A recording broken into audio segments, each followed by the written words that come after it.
Cooper MMA. I'm Mark Gilston. This is my friend Justin McCready. He is a 3rd degree black belt in judo, and he's going to be helping me out tonight. So tonight we're going to look at Ura Gatame, meaning the rear hold. There are 2 totally different holds which both go by that name. I'm not sure how that happened. It's historical, but we'll look at the weird one first.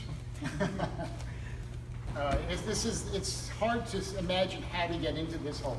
But usually this happens with a turtle coming in for a turtle. I've opened him up, brought him up into the air, and I hook with the inner leg.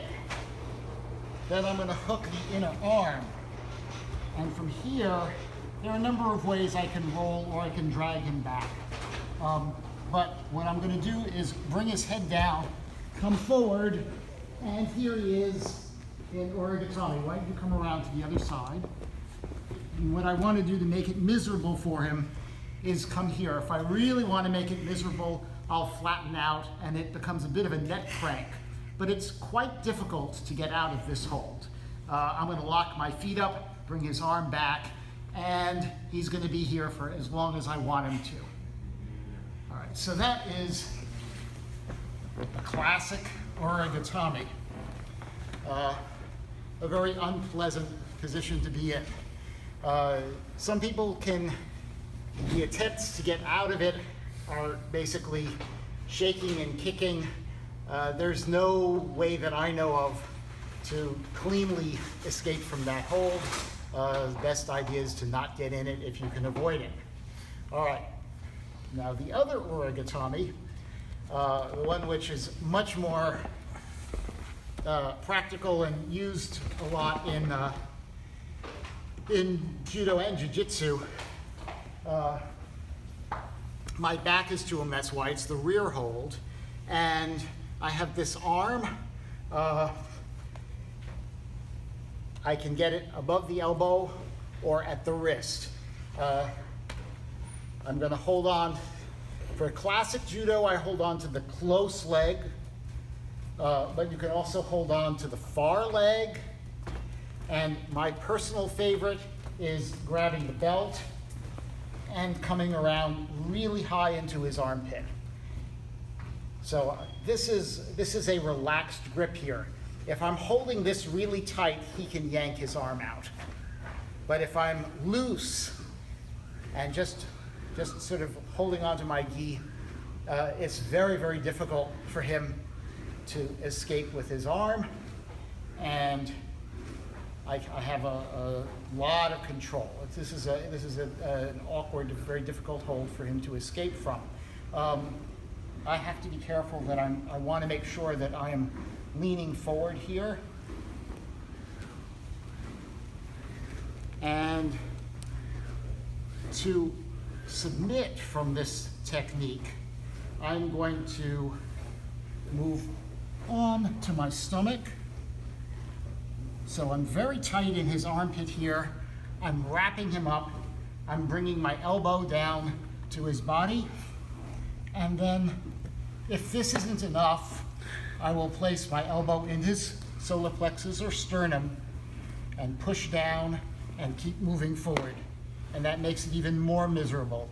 For people who are smaller than Justin here, if I'm not able to submit them, I keep holding the arm and I can actually step through with the pressure here. And that makes it even worse. So the question becomes, how do we get into this position? The most common way, at least for me, is if I am in the turtle and he reaches across from my collar to grab my arm, anything he does, but as soon as he reaches across, I tuck my arm, tuck my head, and I'm going to roll over the far shoulder. And here I am, exactly where I want to be for the hold. And from this position, again, I will just continue turning onto my stomach, raising my elbow, and submit. There are other situations which get you there, but this is, at least for me, by far the most common. Let's do that one more time, yes, sir. All right, so he reaches across my body for whatever reason. I just tuck. If he is high or low, low down, like going for my leg, this is a very common thing for people to do, right? To try and break you down. As long as you're in gi, just grab the sleeve, pull it up, catch the arm, and here you are.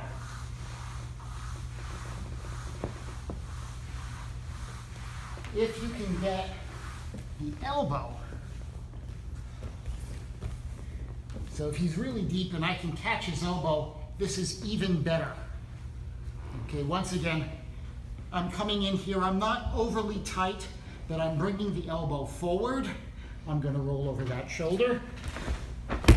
And now I'm clamping down on the elbow with my weight, pushing into him with my back, and I will submit with a straight arm bar. So the other question is, how do you escape from this hold, since it's obviously not something you want to be in?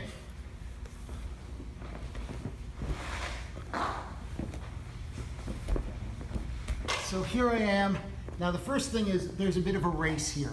If he gets onto his stomach and forward, I'm not going to escape.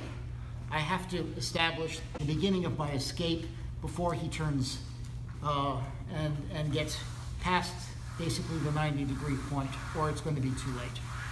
All right, so the first thing is, if I can catch his leg, this is great for me. So from here, I'm going to cup the hand, and I'm going to roll into him. If I keep the hand cupped, I can get Ura Gatame here.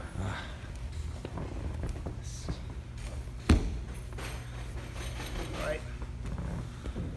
So he's not going to allow me to catch his leg. Either he's lifting the leg itself, right, holding on to it, or he's on the side, and as I try and roll forward, he rolls the other way, and that prevents me from rolling towards him. But what I can do is I can try and reach under the collar and come up under his chin. If I can get this, all right, his balance is compromised. I bring my feet to my butt, and I'm going to roll over the near shoulder. That gives me back control. In the best of all possible worlds, it also gives me his collar. If we lift up here, you can see that I have the collar. So once I'm in this position, my hand comes across onto the floor, and we have a clock choke.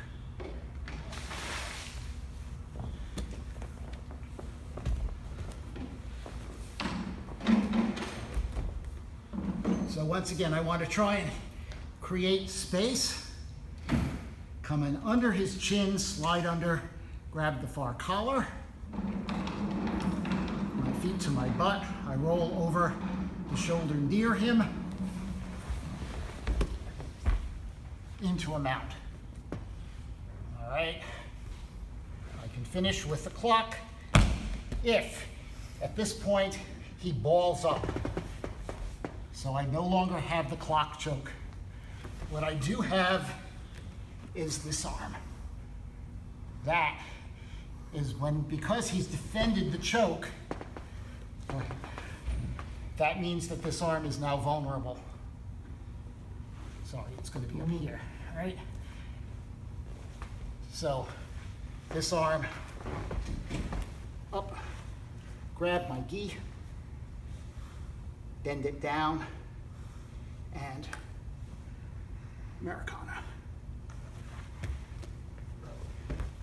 All right.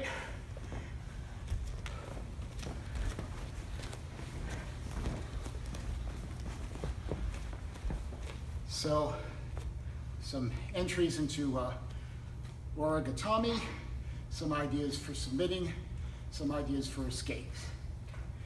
If you like the video, please click like and subscribe to our channel, Seryoku Zenyo. That means maximum efficiency. If you click on the bell, you'll get the videos as soon as they're posted. Thank you, Justin.